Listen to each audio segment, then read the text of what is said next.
Moving to a new country provides you with a fresh start, but it comes with its own challenges because you're literally in a completely different world compared to what you might have been born and brought up in. There are various challenges that you have to face to assimilate both professionally and socially in the new country. Many IT companies in India have sessions that are conducted in order to help you understand more about the culture and the world that you're going into. But not every professional is that lucky.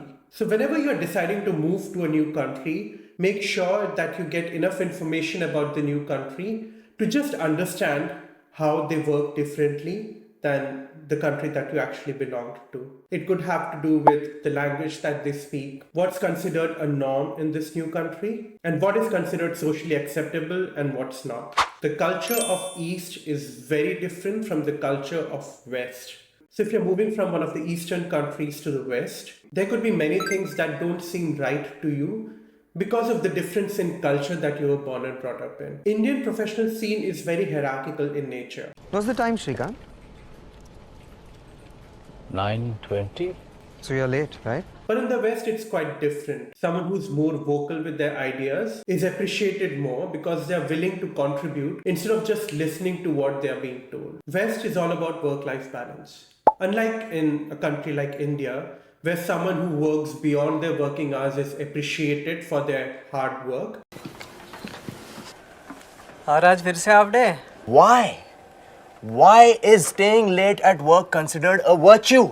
West is not like that. You're expected to finish your work within the time that you are supposed to work and then get back to your family. You're not suddenly appreciated much more because you decided to take 12 hours to do a work which could have potentially been done within 4 to 5 hours. Those extra hours you put in West are not actually adding to your credibility but possibly impacting you, because when others look at you extending beyond the working hours, it puts pressure on them, overall impacting the work culture of the organization that you're working in. These kind of minor cultural differences are something that you need to be aware of if you want to be successful in the new country that you're moving to. I moved to Australia about 6 years back, and before that I was in US, where I stayed about almost the same time, about 6 years. The conversations that we had socially in US and in Australia were mostly in English outside of home.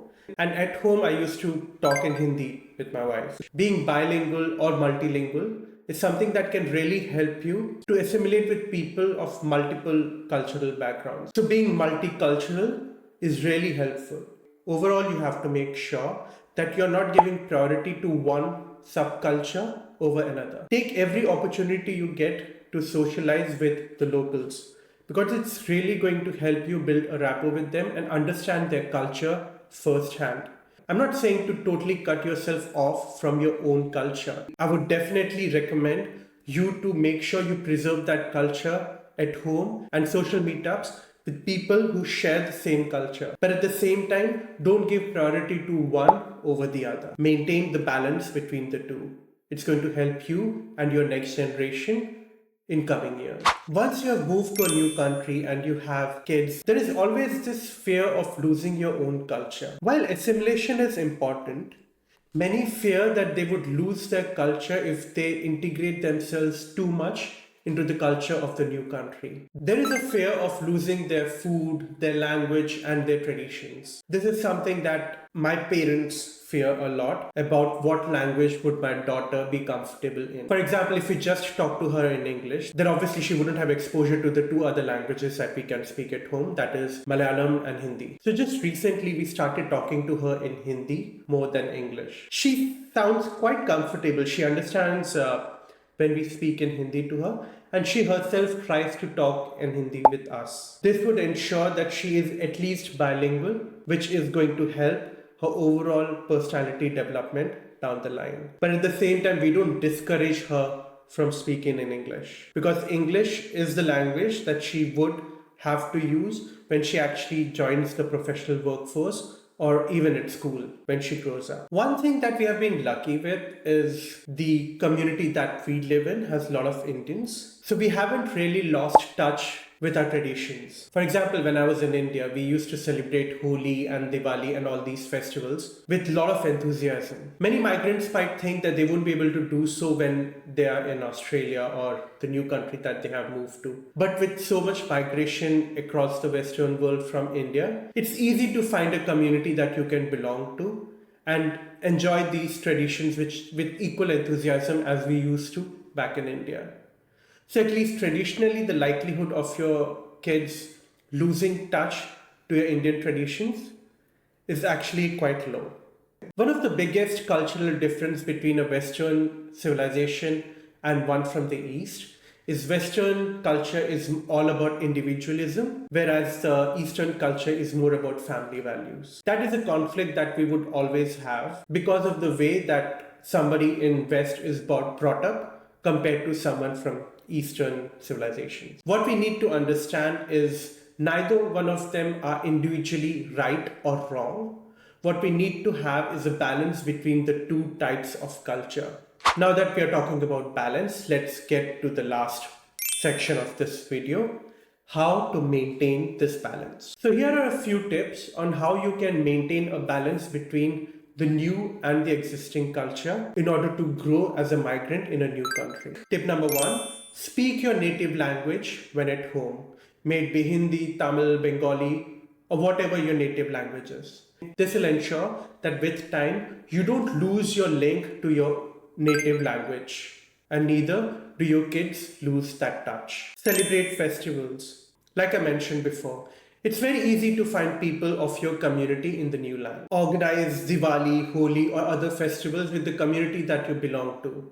This would ensure that you have enough people to celebrate your culture with, and your next generation does not lose the same enthusiasm that you used to have when celebrating these festivals back in the country from which you migrated from. Pass down your traditions. Cooking traditional food, practicing your traditional dances, and storytelling is something that can really help in keeping your tradition alive. For example, down the line, we are planning on enrolling our daughter to learn traditional dances from India, like Bharatanatyam or even the Bollywood dance. This will ensure that she doesn't lose touch with the traditions that we were born and brought up in and keep that tradition alive. Engage with both cultures. Maintaining the tradition that you were born and brought up in does not have to conflict with the traditions of the new country. For example, when you're in US, you can have barbecue on July 4th. Australia is all about being outdoorsy. Enjoy your national parks, beaches,